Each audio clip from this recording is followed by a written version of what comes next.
Good evening and welcome to Centering on Peace.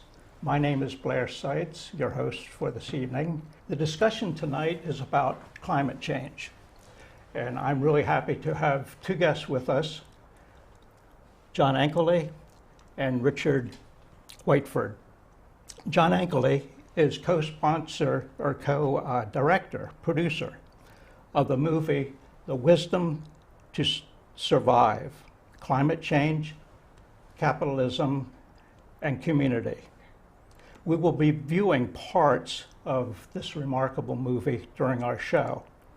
John is a New York-based filmmaker who has produced 25 movies. Previous movie to the film that we'll see tonight, or parts of the film, was Buddha and Jesus Practicing Across Traditions. John is an ordained Presbyterian minister who is also a student of Zen and the Tibetan Buddhist tradition. Welcome, John. Thank you, Blair. And Richard Whiteford is a writer and environmental activist from Downingtown.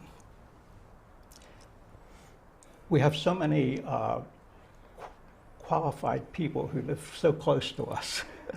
It's really wonderful. In the 1990s, Richard worked for the National Sahara Club as a Northeastern conservation organizer. He now represents the Climate Reality Project and the Citizens Climate Lobby.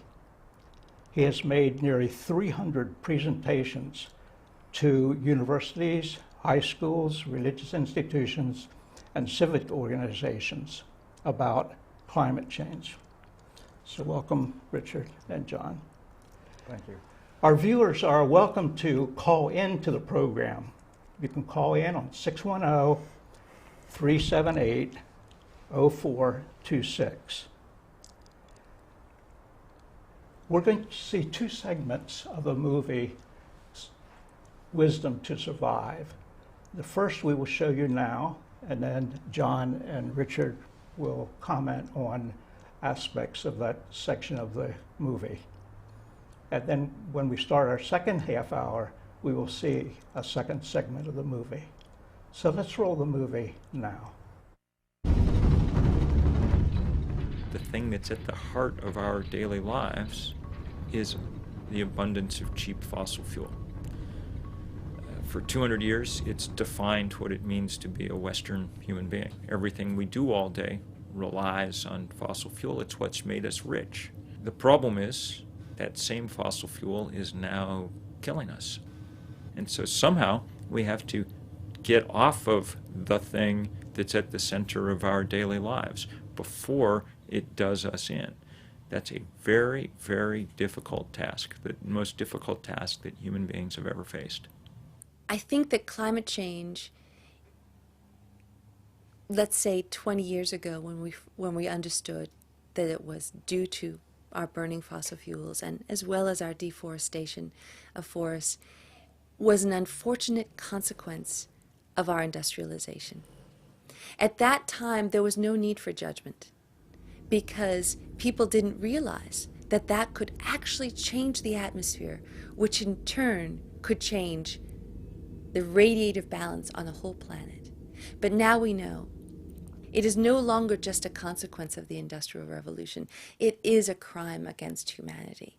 And we need to articulate and come up with a language for that crime. For most people, the discussion about climate change is kind of abstract. You know, we're talking about how many parts per million of CO2 or how many degrees warming by what date. But really this hits people in the form of vulnerability to natural disasters, floods and fires and droughts. That's been happening in places like Australia. It's happening in the Sahel in Africa. It's happening in regions where people are making a living by dint of extraordinary labor and effort, just barely. And then this tiny, tiny change in the expected amount of water comes, and oh well, it wipes you out. And that's what they're facing. And when you get wiped out, now you've got to move, you've got to leave. But nobody wants you. You have these displaced populations of people who, as their desperation increases, do exactly what you and I would do if our desperation increased enough, which is they become, in their efforts to find food, in some cases violent. And so that increase of violence is a direct effect of global warming. It has been recognized by the U.S. military as the great future problem, which the United States security forces will be facing. Displaced hordes of people.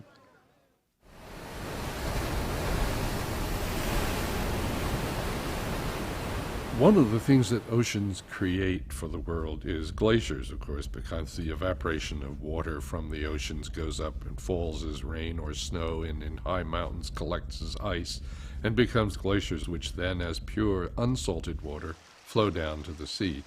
And as global warming occurs, of course, these glaciers are all melting. They're going away very fast. Now you're talking about a couple of human lifetimes. There are whole cities, to name a random example, Los Angeles, which are utterly dependent on glaciers. There's a lot of people out there who say once the problem is sufficiently severe, science will find a way. And the answer to that is baloney. Science will find a way which, if you can afford it, might work, sure. But let's put it this way. Suppose Los Angeles ran out of water. Solve that one.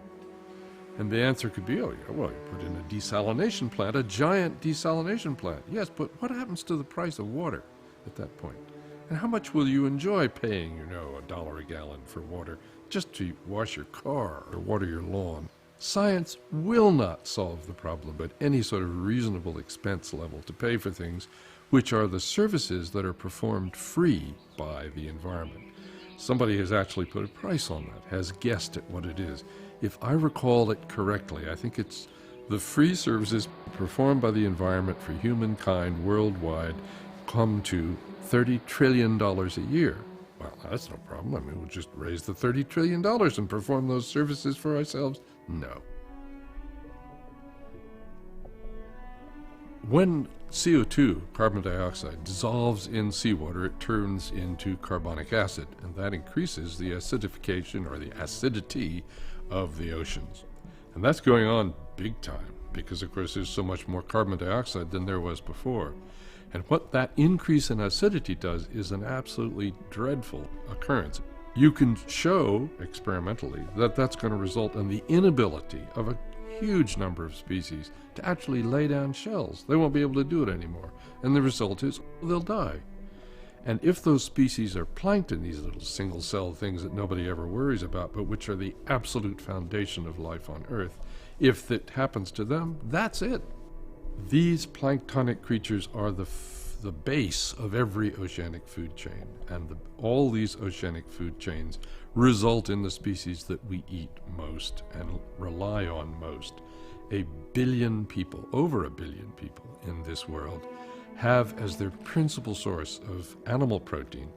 If plankton go, nothing makes it out alive. And I fear that's exactly what's happening. I also fear that you can just kiss goodbye to the beauty of coral reefs. I don't think that's something that our great-grandchildren will see or know except in films. And is that important? Oh, yes, it's very important. These coral reefs are structures which are, of course, support whole island nations. If you remove the protection that the island has from massive ocean waves, then the result of that is the island goes away also.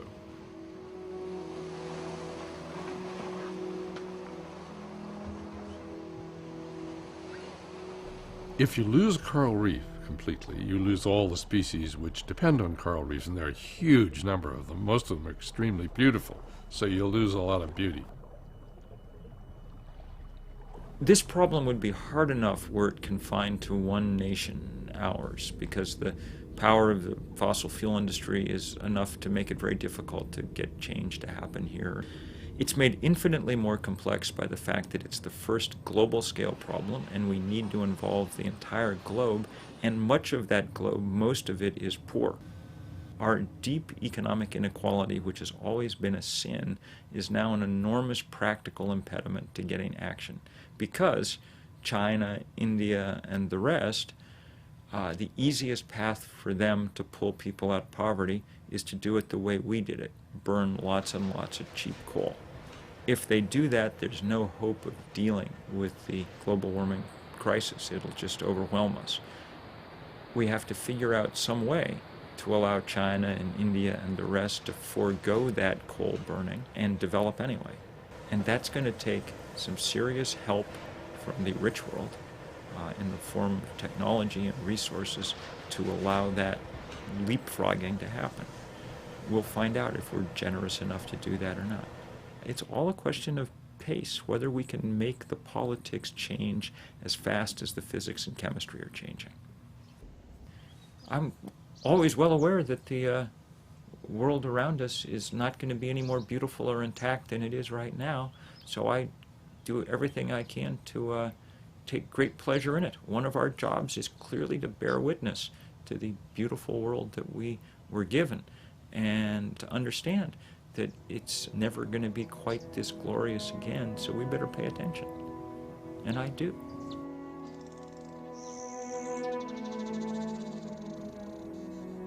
Dear darkening ground, you've endured so patiently the walls we built. Perhaps you'll give the cities one more hour, and the churches and cloisters too, and maybe those that labor, you'll let their work still grip them for another 5 hours or 7 before you become forest again and water and wilderness, and that hour of inconceivable terror where you take back your name from all things. Oh, just give me a little more time. I just want a little more time, because I'm gonna love the things. I'm gonna love the things as no one has thought to love them. John, every time I see this movie, I'm just amazed at the effort and persistence that you had to make it, to put it together.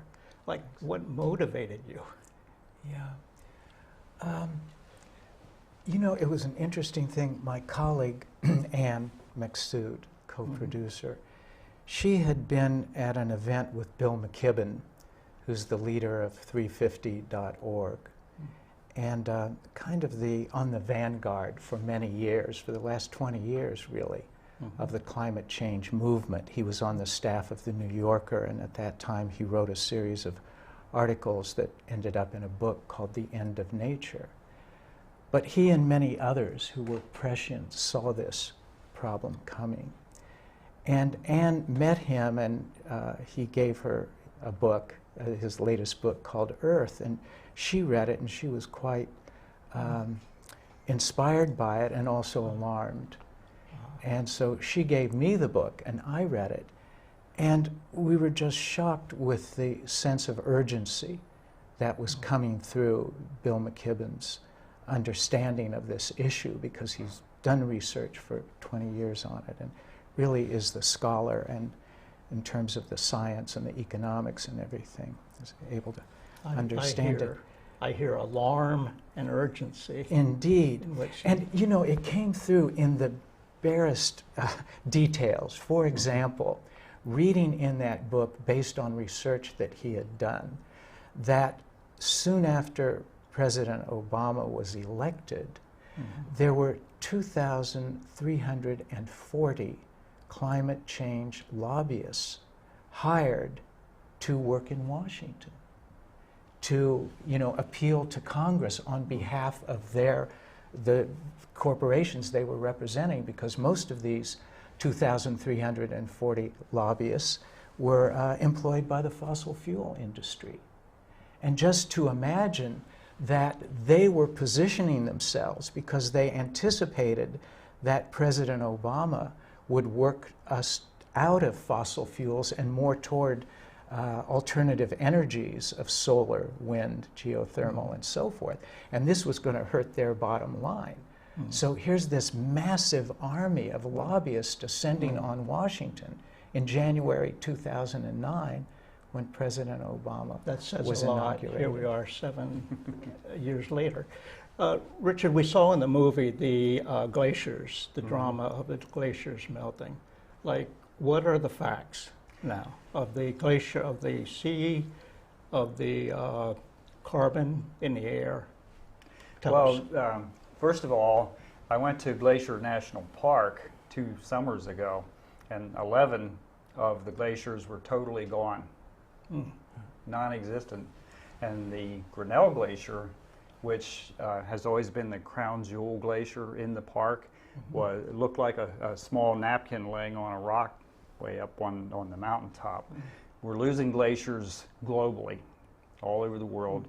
The land-based glaciers they raise sea level as the water melts from the glaciers. It raises sea level, and you know, I think one of the most startling things of all is that for the last 3 or 4 summers, the polar ice cap has melted down to only about 25% of the polar ice cap is left.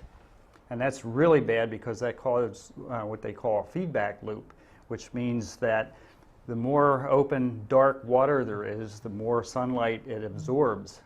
And the more sunlight it absorbs, the more it warms up the ocean, which melts more ice, and on in a cycle. So we lost, you know, the polar ice cap, which I think should be a serious alarm for anybody. I'm not sure how people can deny climate change after that.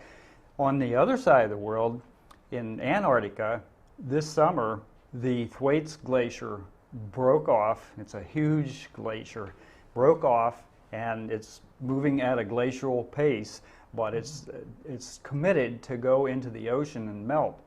And scientists believe, the scientists are at NOAA, they believe that probably 30 to 40 years from now, sea level will be 4 feet higher than it is now. You said NOAA. Yes. Can you tell us what NOAA? Yeah, it's a mouthful. The National Oceanic Atmospheric Administration. They are the scientific sounds body. Pretty official. No, yeah. They are the horse's mouth, so to speak, in the scientific So we community. really have 2 things going on interrelated. One is the melting of the ice, and the other is the buildup of carbon in the air, which traps heat. Yeah, we're pumping 90 million tons of CO2 in the atmosphere, and when I say we, this is global. 90 million tons every 24 hours, and that stays up there for at least a century. It doesn't dissipate. And so, you know, it's sort of like pumping up a beach ball or something. Every 24 hours you pump 90 million tons in there, and it just keeps going like this. It's getting hotter. The more heat in the atmosphere, the more moisture content that it keeps up there. Some of that moisture is wicked out of the soil on certain parts of the earth, which causes droughts. That's why western United States is in drought. That moisture gets redistributed somewhere else, and it comes down in monster storms. And it can be snow. You know, when it snows, you get a big snowstorm, people call me up and say, "Where's global warming now?" Well, there it is. It's the moisture. Yeah. And so it creates, you know, it has caused a imbalance in the distribution of moisture around the planet. And the other thing that has happened too is as the Arctic has heated up, it has really caused the jet stream to go wacky. And we're seeing that's why the Northeast got the winter we got last year, because it was all that, there was no vortex there to hold the cold in the Arctic, and so it came, you know, it escaped and came down here and got us. So, But still I hear people saying, go ahead, John. No, I was just going to add the element of some of that carbon dioxide does end up in the ocean. And the marine biologist that worked with us on this project, Roger Payne, talked about then the acidification within the ocean. It turns to carbonic acid, which kills the coral reefs. And shellfish too. And the shellfish. And This when was they a new die, revelation to me in a movie. I had never seen that. I've snorkeled on coral reefs. I've seen the tropical fish, and it hurts me. yeah, but if you've gone the last few years, as my I wife haven't. and I, we It's love to been- go I mean, snorkeling in the Caribbean. When were we in Africa? Yeah. 30 years ago? Yeah, well, that's we when did was. it there, and the coral reefs were very alive and very colorful. Right. But now when you go to the Caribbean, they are a kind of amber color, and that color is missing, and there are far fewer fish. I mean, many, many far fewer fish in the coral reefs. John, this is you bring up a really good, important issue here too. Is for millions of years, the Earth had a symbiotic balance between carbon, and like you said, the oceans would absorb some of it, trees, vegetation would absorb some of it, and there was always this balance, this equilibrium. But since about 1850, when we started burning fossil fuels for the Industrial Revolution, that's when we created the imbalance, because we put more up there than what nature did on its own, and we threw it out of balance. For 800,000 years to 1 million years, the CO2 levels were on average around 280 parts per million. In the last, since 1850 and on, we have increased that to 400 parts per million. That's where we are today. That's out of balance with nature. And the ocean can't absorb that much, the trees can't absorb that much. And what we have happening here is another feedback loop where wildfires and the timber harvesting going on in South America and so forth are cutting a lot of vegetation out of the system, so there's no vegetation there to absorb the additional CO2 that we're putting up there. So we just keep compounding the situation. And in addition to that, Roger Payne, we learned from him that there's about 1 billion people in the world who depend on the fisheries that are associated with coral reefs and in these coastal areas. And so as these fish die, they lose their source of food.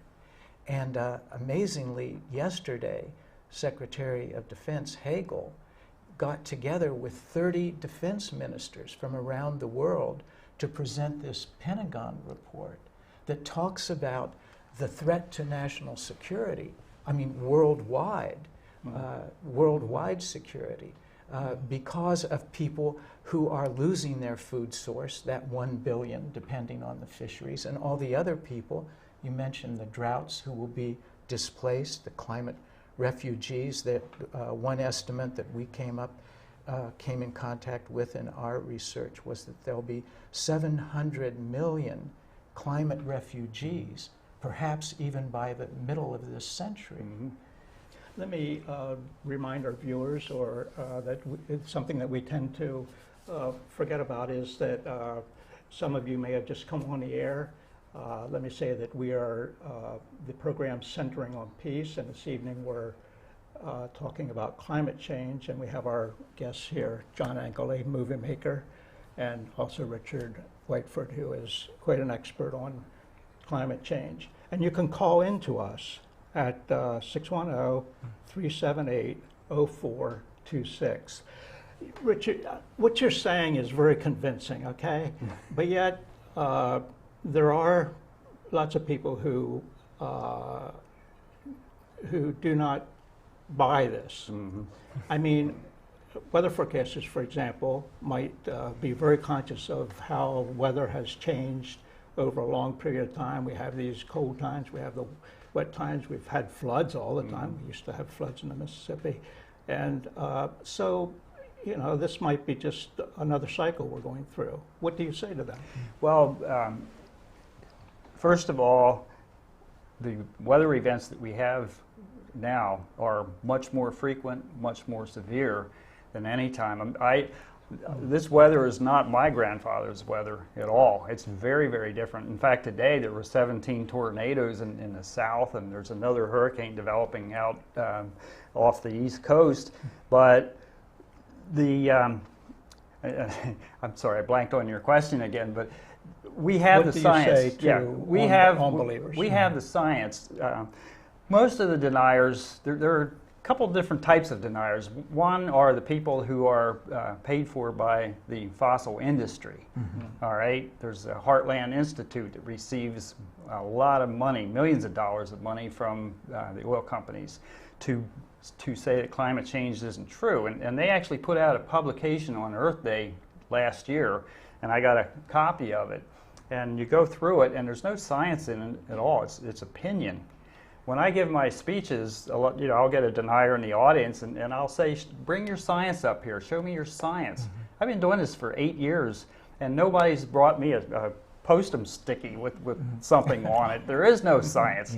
97% of all the scientists on the planet that are climatologists are convinced that humans are causing climate change, and the evidence is there. When you lose 75% of the Arctic ice cap, I mean, it doesn't. What else could you, if you can't accept that as a evidence for climate change, I'm not sure what you could, accept. And makes me say, let me finish. Sure. The other kind of denier I find are people who are seeking attention. They're not scientists. They have no background in climatology at all, but they take a contrary point of view just because that's what gets them in the news and gets them attention. Some of them get paid to be contrarians and so forth. So that's the other type. Wow. One thing that makes me sad is that, as you saw in the first segment of the movie, a lot of the already severe climate events are happening in poor countries to poor people. What is the morality of this? I mean, we created this. We meaning the affluent, mostly the affluent West, although we're all acknowledging that China and India are very much a part of this now. So we're sort of high and dry for the most part, although we did have New York. For now. For now. Yeah. How do you, John, you're a theologian, what do you say about the morality I think theology what I would say is based in this new world, really since the Reagan years, since 1985, when the global economy, in part because of policies that came out of our government in Washington, began to weave together, so that it's no longer just our national economy, it's a global economy, and we have a vested interest in that, and we helped construct that economy through structural adjustment programs and other poverty initiatives in which we were trying to get poor countries to shift to private economies away from public services, and so that has happened. We are the architects of that policy. Now, do we have a responsibility to the people in the poorer countries who are suffering because some of those policies have not borne fruit or have worked actually against the interests of those people?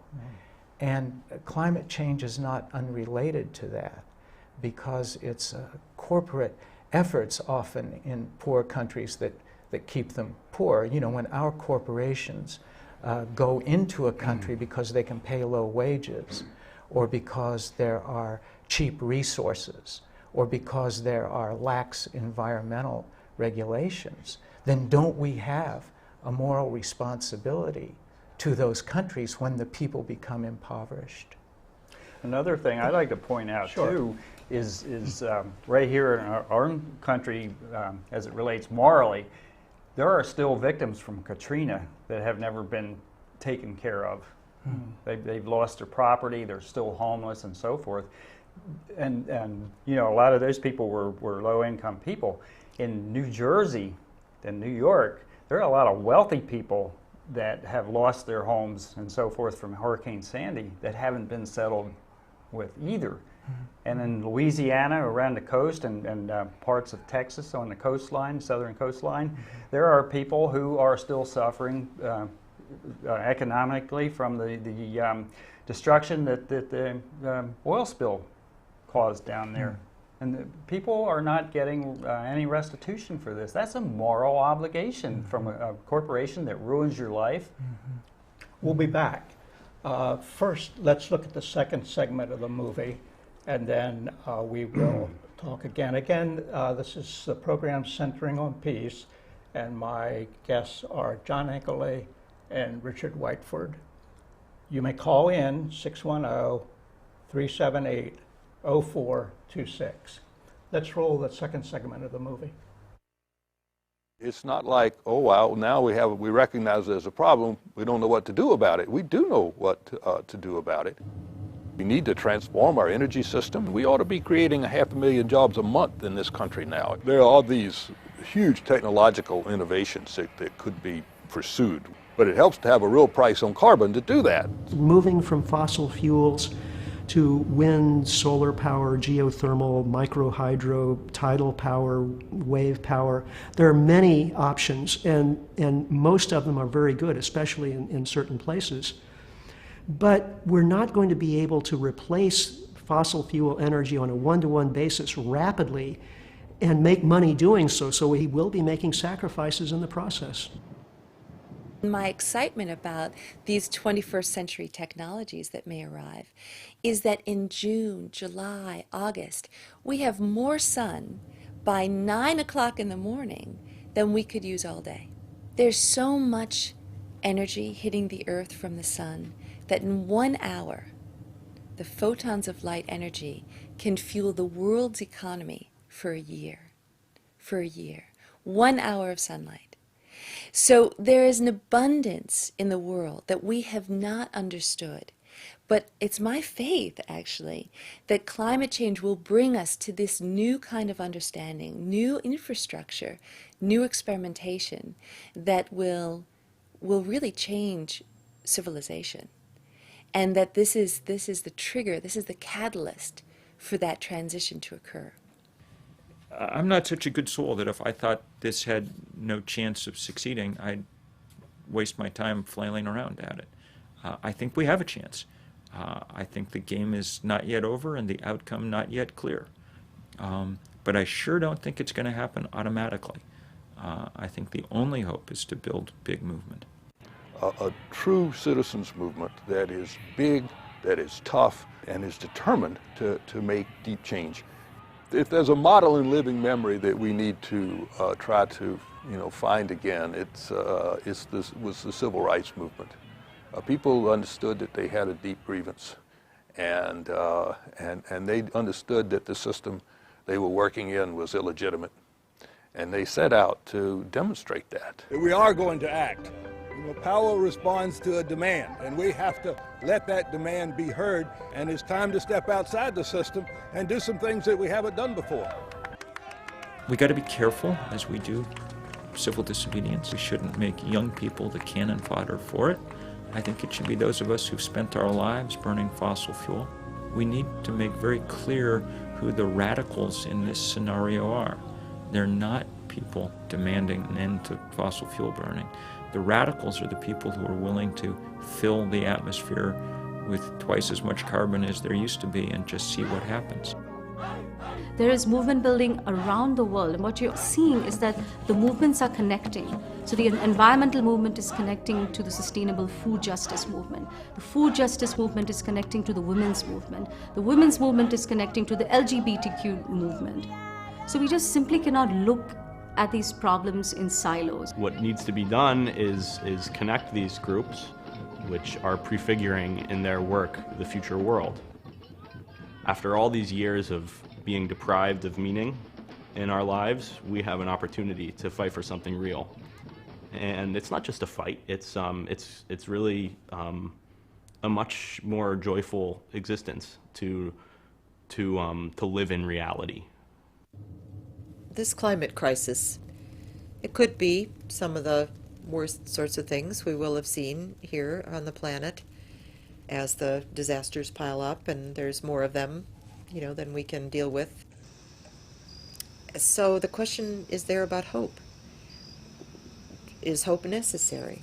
What is hope in this context? And I think my answer would be hope is this equilibrium, this steady mind, the willingness to be present for what it actually is, and a curiosity, a kind of, well, what will it really be? When you're in the middle of a big adventure, you don't have time to decide whether you're hopeful or hopeless. That question can bring you out of the present moment. It can throw you into imaginings and conjectures when all your energy should be right here in the moment. I don't think there's any hopeful outcome from this where we avoid all messiness. You know, somehow the tooth fairy is going to come down at the last minute and make everything okay. It's not going to happen. We're headed into a very, very difficult time. It's going to be an extraordinarily painful transition for our species and for the rest of the natural world. That said, how painful it is and how many of us survive and how much of nature survives, all of that depends upon what we do now. So can you imagine having the opportunity of being alive at this moment in history when so much is at stake and choosing to go to sleep instead? If you want an adventure, boy, what a time to choose to be alive, to get a chance to find out what you have inside you in terms of vitality and alertness and courage, what you have to discover in terms of what we can do together. Don't waste time in self-pity over darkness. Don't waste time trying to figure out better circumstances that you might like. You're born into this, and you're here to love it and to see that it goes on.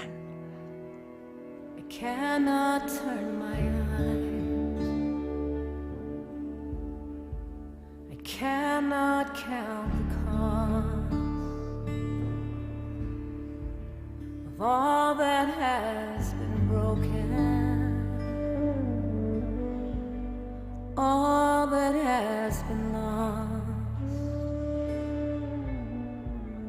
And the light on the hills is full of mirth.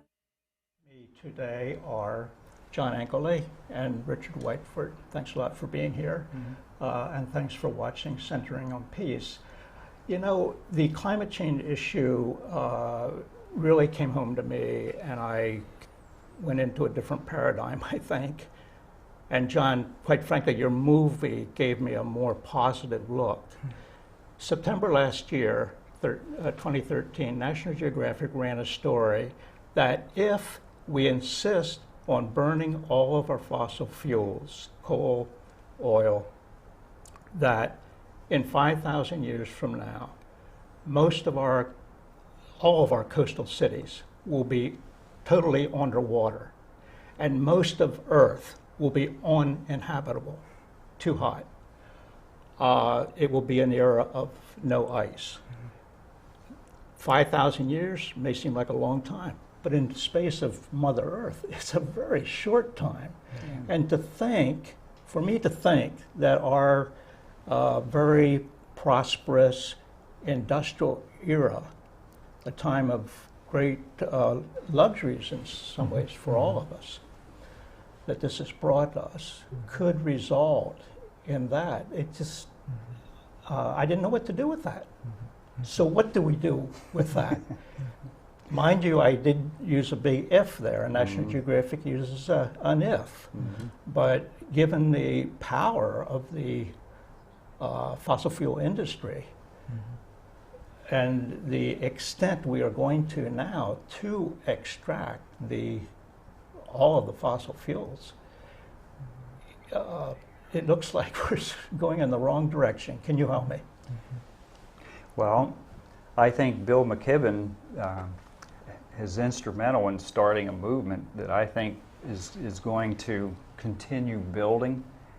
I think there was some footage in the movie where 2 years ago in February we went to the White House and there were 40,000 of us. It was very cold outside that day. And we had a big fake oil pipe, and we surrounded the White House with it. That was the beginning of that movement.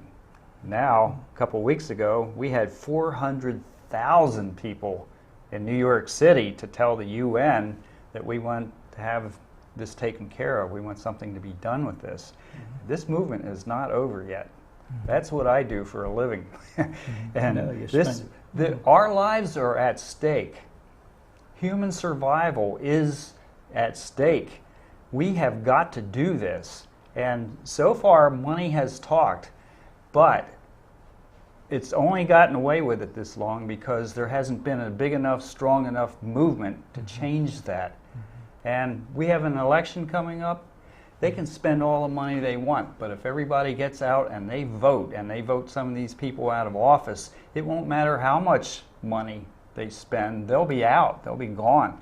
We need to get people to get off the couch. You're invested in this, especially if you have children. If you have children and you have grandchildren, you owe it to them to get the bull by the horns and do something. Vote. What else?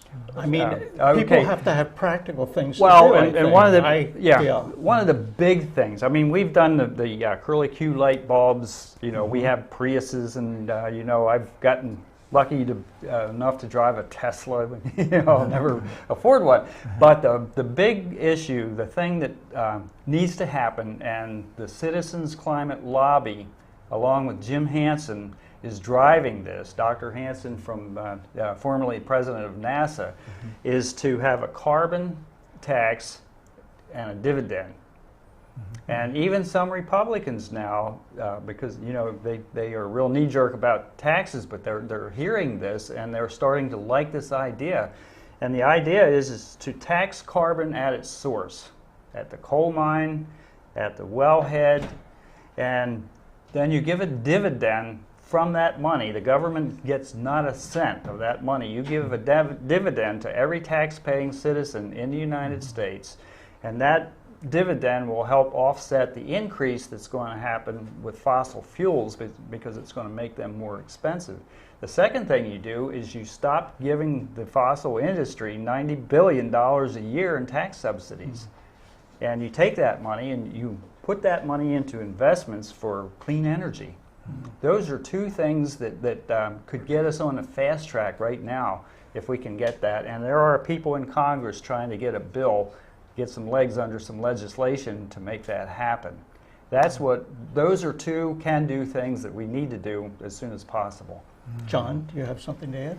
Well, on the philosophical side of the practical, you know, the practical is always informed by a change of heart, if it's to be lasting.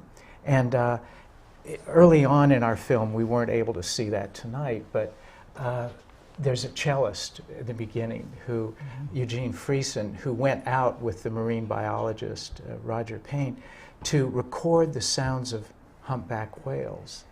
And he brought those whales sounds back into the studio and played in concert with the whales, his cello, back and forth. And we asked him, you know, what he thought was being communicated by those whales singing to each other. And he said, I don't know what they're saying. He said, but all I can think of is, he quoted a line from Dostoevsky. He said, beauty will save the world. Beauty will save the world. And when you think about it, and your own experience, our own experience as a beauty in the natural world, there's something about it that opens us and relates us to the natural world, free of our own desires and wants and needs, you know, our own ego concerns for pleasure and comfort and that kind of thing. And happiness in that moment is redefined. Happiness is no longer about my own consumption and pleasure and comfort, but happiness is rather about the quality of my relationship with this larger reality.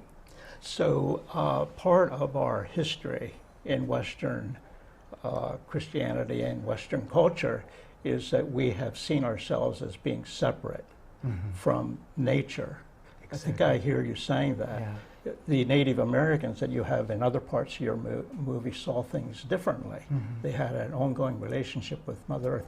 If I may just throw in, I had an aha moment when I'm a photographer, when I was photographing leaves at not so far from here, the sun coming through the leaves. And you see the veins and the capillaries in the leaf. And I said, aha, I have the same creator that you have. We are made of the same stuff. We are family, because that look, just like the pictures in the doctor's office of our own arteries and capillaries, and all that. It looks very similar to what we see in plants and flowers. Yeah, that's the problem. We have drained nature of its spirit. You know, nature has become a commodity. We've materialized it so that it's seen as a resource that then has economic value, or greater or lesser, depending on, you know, what we need to use it for, a kind of utilitarian, materialistic view.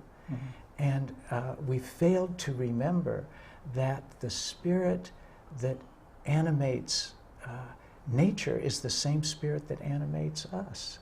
You know, and that nature is full of spirit. Nature is spirit in the sense of energetic, wakeful quality, you know, that's alive and can call us into being through our relationship with it, and to a sense of wonder and mystery that resides there in that relationship when we're able to open ourselves and respond to it. So, John, what do you say to folk who say that this is in God's hand, that we, why should we mess with reality of what's going on here when God is the ultimate provider, the ultimate say in this? How do you answer that? That betrays an older, kind of antiquated view of God outside creation, you know, and taking mind and spirit with him as he sits out there and kind of looks down and enters in when he wants to adjust something or reprimand somebody or reward somebody else. You know, that notion of God outside nature is really not biblical. The Hebrew notion is that God is very much a part of creation. That God dwells through his spirit, you know, within human community and within nature. So it's failing to recognize that you know, we are the manifestation of God through our being in the world, and that what we do ultimately matters just because of that. Richard, the second word in the movie, in the subtitle, climate change, capitalism, community. Is this an attack on capitalism? Wow, I have to take pause to think about that. I would say yes and no. I think that yes, because I think the heart of capitalism is that it's unsustainable.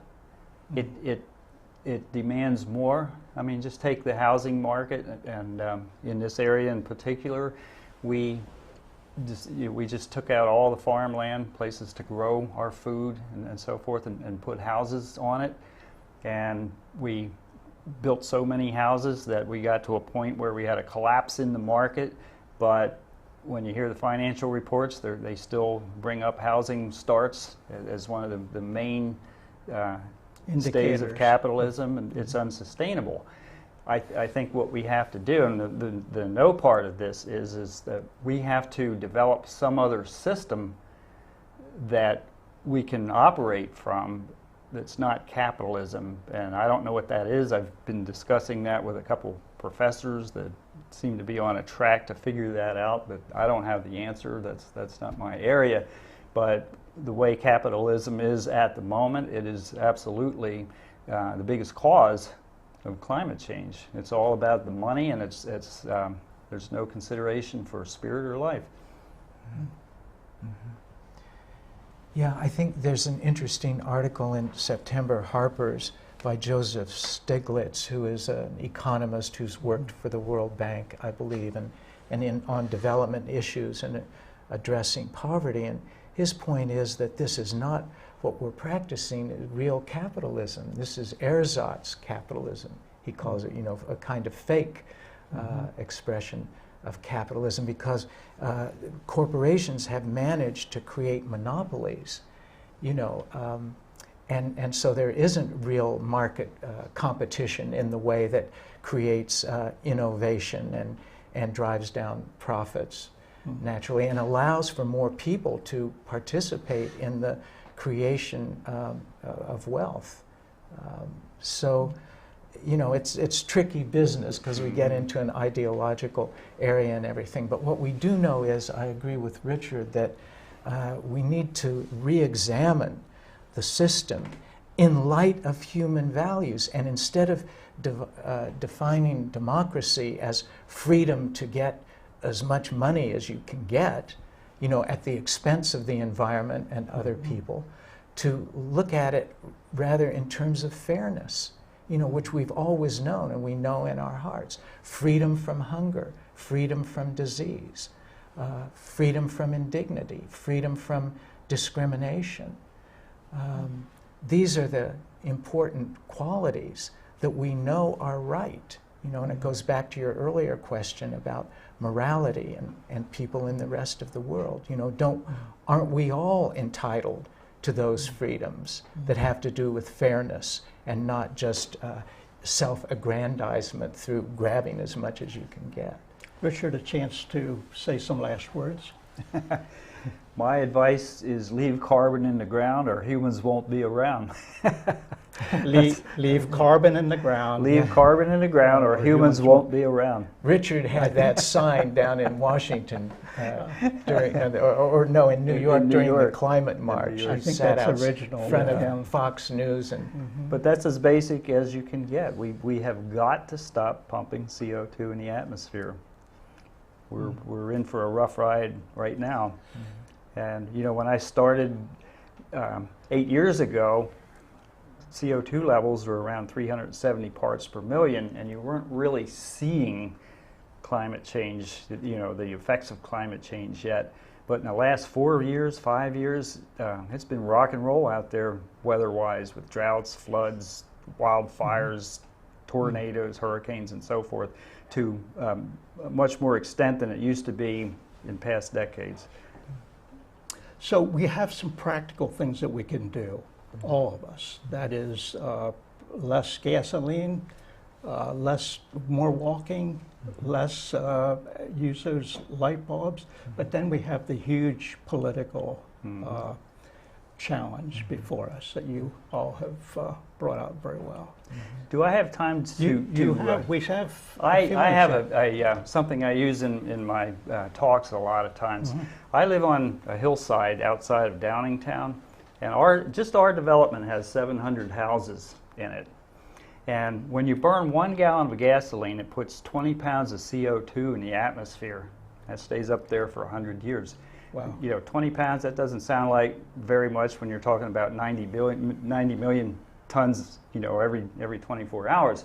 But on a Saturday morning, if every one of my neighbors goes out with a lawnmower, a weed whacker, and a trimmer, gasoline powered, and each one of my neighbors burns a gallon of gas doing that on a Saturday morning, just my development on that hillside puts 14,000 pounds of CO2 in the atmosphere.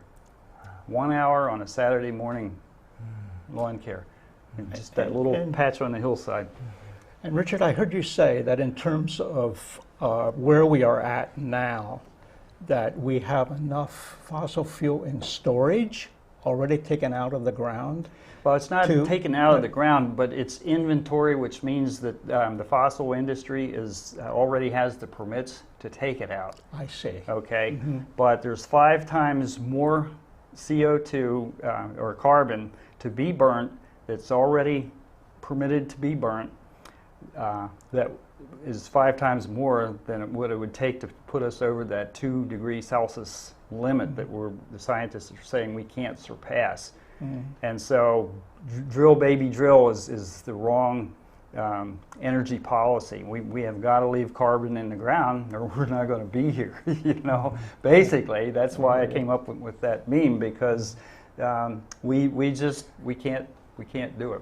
We have to find another source of energy. And we have it. John, one last word. Yeah, well, you were asking about the theological, moral, ethical piece, and I was just thinking of a short line from St. Augustine, who's back in the 2nd and 3rd century, already, who said that paradise is hidden within creation, like seeds waiting for the light of justice and mercy. Oh, wow. Wow. And for me, that sums up where we need to shift our view, our way of looking at the world, and understanding the sacred quality of this wondrous creation that we've been given.